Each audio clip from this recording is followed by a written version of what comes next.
It's a no-brainer to stay away from people who have betrayed you and drained you of the love you used to feel.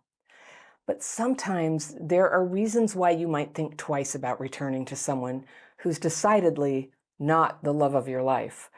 My letter today is from a woman I'll call Trish, and she writes, "Hi, Anna. I'm writing to ask your advice on whether or not to reconcile with the father of my son. We have over a decade of history, so I'll try to summarize as best I can.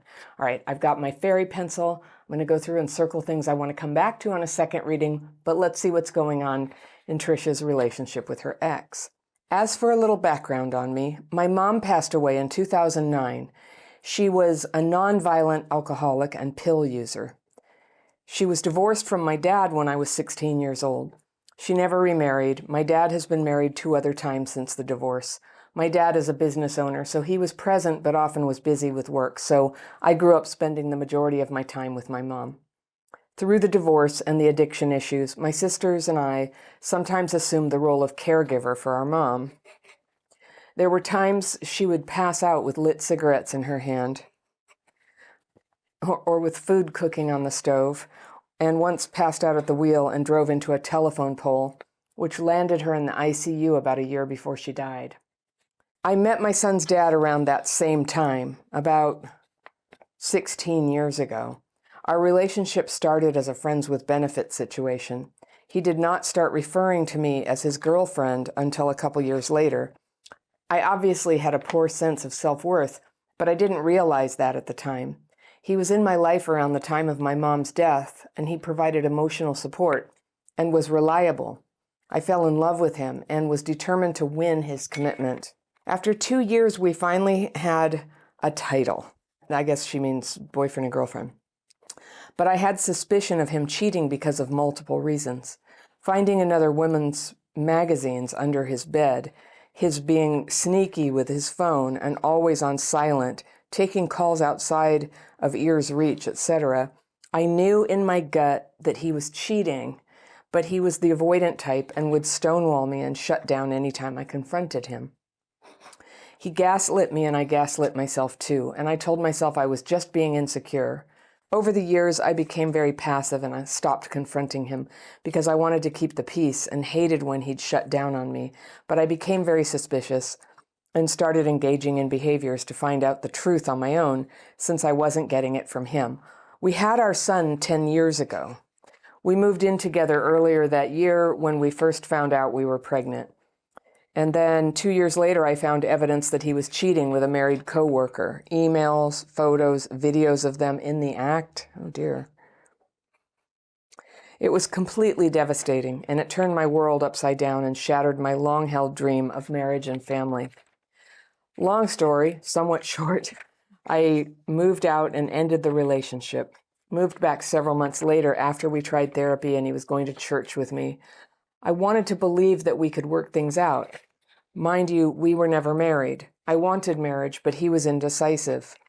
2 years later, I left again because nothing had changed or improved.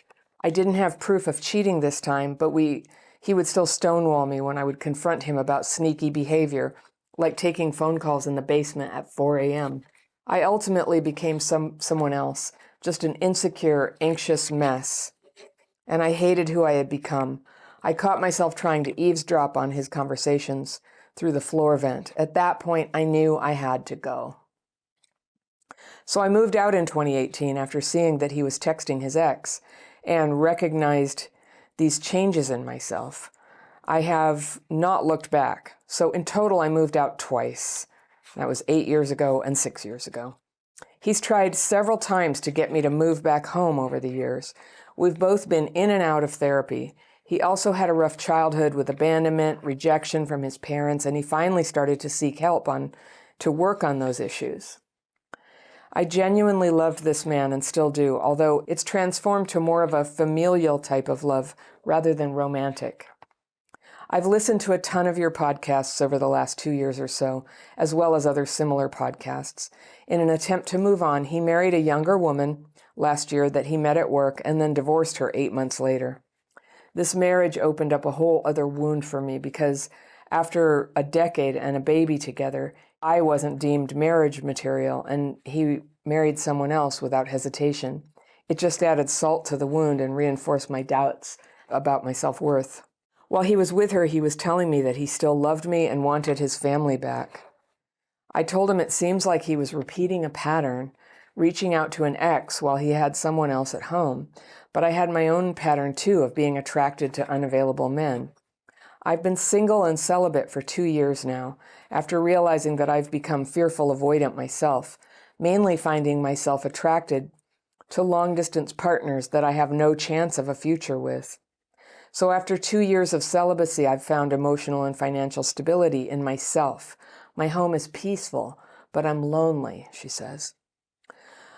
I'll be 44 in a few months. I'm losing hope of finding healthy, available love.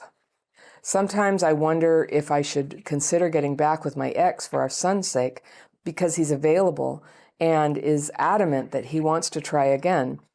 I do not feel romantically attracted to him anymore after all that has happened, and I have some serious PTSD when it comes to him. So just the thought of getting back with him depresses me a little bit, if I'm going to be honest. He says that I'm the avoidant type now, and I'm unrealistic for wanting a relationship that's not tainted with a toxic past. Is that what mature love is? Am I holding out for something that doesn't even exist? I don't want to settle, but I don't want to die alone like my mom did after her divorce from my dad. I have so many fears, and I'm running low on hope. I want to have hope without it being the limerent kind. I don't want to deceive myself, and I don't want to be deceived by anyone else either. But I sometimes wonder if I am avoidant now. I just feel so numb and truly confused about where to go from here.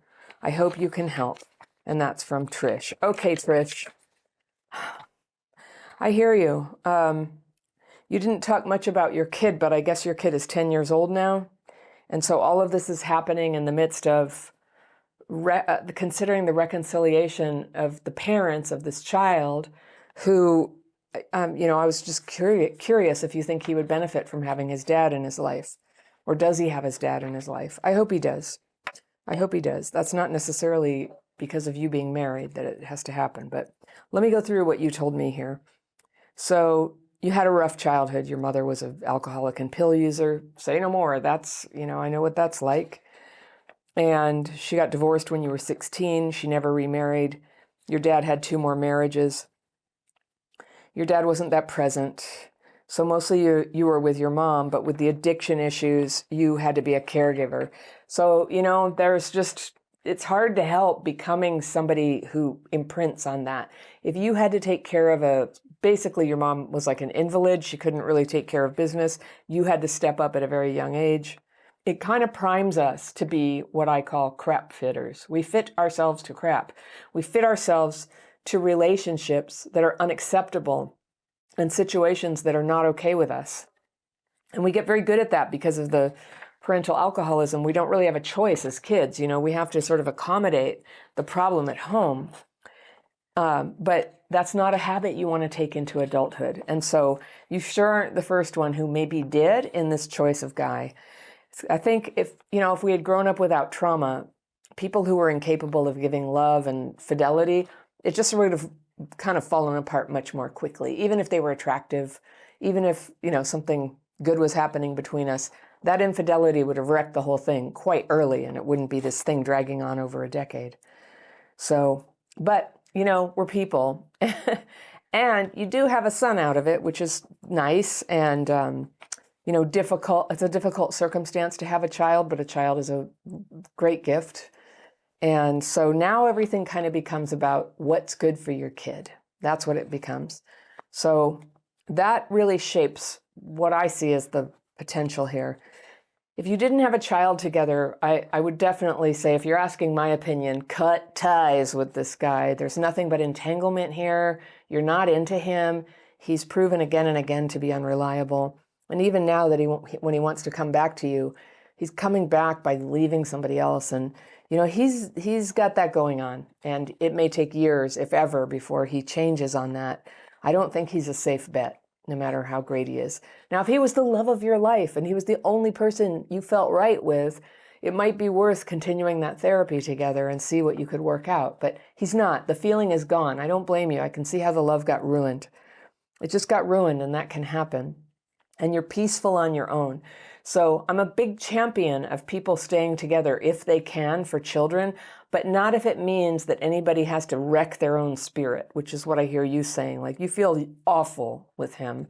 And that would not be good for your kid to witness, is a deadness in you, a resignation to, this meh situation, and almost certainly to have cheating going on. And even if you weren't in love with him, the way that would feel disrespectful and threatening to you is bound to stress out your kid and make you more unhappy too. So this also thing where you try to talk to him about the sneaky behavior and he shuts you out and the years you spent putting up with it. I'm so sorry that happened. And I know how having a child or being the child of an alcoholic can make it seem like, somehow you better shut down your awareness of what your gut is telling you. Your very good intuition told you, something's not right. The phone calls he's making, the timing of everything, the energy of it, you knew what was going on. And it wasn't just that he was seeing somebody else. He was really lying to you about it and then shutting down all communication. There's just no way. I think it's a very sane reaction to fall out of love with somebody over that behavior. So awesome, right? A healthy response to a bad situation. But yeah, people who stonewall and shut down are almost impossible to have a good relationship with. I love that you both went to therapy. I love that he went to therapy and he's tried and he's worked on it. That's really good. And also he went to church with you. He tried. And I can just see you guys are just trying to do the things that people do to try to make their lives more stable and bring the good out in them. But if the good's not there, no amount of therapy or faith or anything can really bring it back. And that's what I think's going on. I don't think you're avoidant. I think you're sane. I think that, if anything, your trauma wounds may be driving you to hold on a little longer and keep your mind open to this relationship longer than you normally would, if you didn't have trauma kind of driving you here. Now, you didn't mention this, but I would just project, if this were me, one of my motivations for being together was for the kid. It's hard to raise a kid alone. It's lonely to be a single parent. And, who else to join you in that endeavor but the kid's father? And you haven't described anything about their relationship. So I don't know. It might be good. It might be kind of vague, and that's why you didn't mention it. But I think that one of the nicest things you can do for kids is to have a good friendship with their other parent when you're divorced, is to have a really cooperative relationship. So it's basically a 2-household family, and each of you may move on and have new relationships, but the child would have a home in both of your homes, and ideally they'd be kind of close together. Your kid's not going to be driving for a long time, and it's nice even if they can get themselves to your house and your ex's house to spend time with the other parent. I think if your son's father is good to him, then having that relationship together is good for your child. So whatever you can do to keep a friendship going, I heartily recommend. And yes, friendship with exes gets in the way of new relationships, but when there's a child involved, there's a very good reason to have that person there. What I think is great is that you don't have feelings for him anymore, and so potentially you're emotionally available. But here's something statistically, is that kids are, if anybody's going to abuse children, a person with a high probability of it compared to other people, it doesn't mean it's highly probable, but more so than with the other people in a child's life, is a stepdad. And that's who can be abusive. So if you do bring a new person into your son's life, please be so careful. They don't have to meet for a very long time. And you can really take your time to find out what kind of person it is. You can go ahead and set your standards very high and say, I'm not going to get together with anybody who isn't open to settling down and marrying me and being a good stepdad to my kid and to have a harmonious friendship with my ex, even though sometimes it's weird. The ex has to give up all hope that there's going to be a romance with you, of course, for this to work at all. But it is what's best for a child, is to have relationships with both parents, provided they're not abusive and provided there's some harmony there. Yeah, I think there's no substitute for each of the two parents. So if you can possibly work that out, great. You're in your 40s. It's not too late at all for you to find somebody really great. And if it doesn't happen till your son is a little older, that's okay. It's totally okay. All kinds of people find the right person later on. And having a child who's grown and out of the house reduces one of the complications about that and one of the great risks that, it'd be very easy that even though you got along well with somebody, it felt uncomfortable and alienating for your son. And, that is something to consider that you don't want to put your kid through. So yes, it's certainly allowed that single parents date, but it is something to be done with great care and discretion, really. I would discourage you from bringing in new boyfriends in anything less than a year of dating somebody, so that you're not risking this coming and going of cast of characters. That really hurts the kids. And when I was first divorced, I dated a couple people, and the kids met them, and it was not good. And I decided not to do that at all anymore. I really took my time. And when I did get married with my now husband, we waited a year before the kids even met him, till we were very clear that we were serious and that we were spending time together, the four of us, because as part of the consideration of, shall we get engaged? So I would recommend that. People consider it very old-fashioned, but it's so much better for kids. And if I guess you dealt with your dad's new wives, so And I lucked out. I got a good stepfather, but I got taken away from we moved into another state from my biological dad, who I loved very much and who loved me. And that was not best for me at all. It wasn't best for me at all. And I wish they hadn't done that. But live and learn. I think in those days, they didn't quite understand as much what was good. And also, when people are just contemptuous towards each other, it can be very easy to let the contempt override consideration of the bigger picture. In the long run, how are we going to have a two-household family, no matter whether there's new relationships or not? When you do have a successful two-household family, there's a lot of cooperation needed to talk about, who's going to take the kid to his activities, to sports or parties, who is paying for clothes, where will he spend Christmas and Thanksgiving and other holidays, and when you go on vacation, how much time do you get? So all that stuff is can be worked out so much better when you have a cooperative relationship. So that's something to aim for, and that can be had instead of something messy. The more there's sort of wobbly boundaries about whether you're a romantic couple or not, the more you risk going into your son's teenage years with high drama. And I think that would not be good for him. That's my opinion. Now, if something different happens for you, or with your therapist, you discover a different route of handling this, you get to decide. You decide what is best for you. You can take me with a grain of salt, but you ask my advice. This is my gut feeling about it. You're not unrealistic to want a relationship that's not tainted with a toxic past. I think that is realistic. And yes, that's what, mature love does. Mature love means you've been loving somebody for a long time. Many couples have been through hard times in the past and overcome it.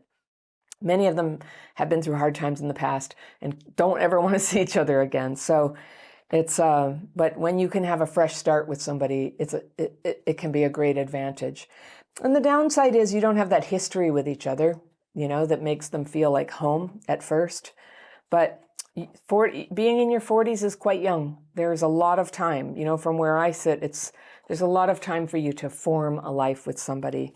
And I wish you the best with that. Now, if you want to run through like a checklist of which of your behaviors are the ones that are holding you back in your trauma, like going back to somebody who has treated you terribly, I would call that a self-defeating behavior. I know there are reasons to do it sometimes, but generally speaking, it's a self-defeating behavior. So I've created a list of, I think it's 17 or 18 self-defeating behaviors that you can kind of look at and ask yourself, how am I doing with these? They're all ones that are very common for people who grew up with abuse and neglect. So you can check it out, see which one is your priority to sort of start working on, and make that your project in the coming weeks, is to start making a change in a positive way on that behavior. If you want to download that, it's free. You can just get it by clicking on it right here, and I will see you very soon.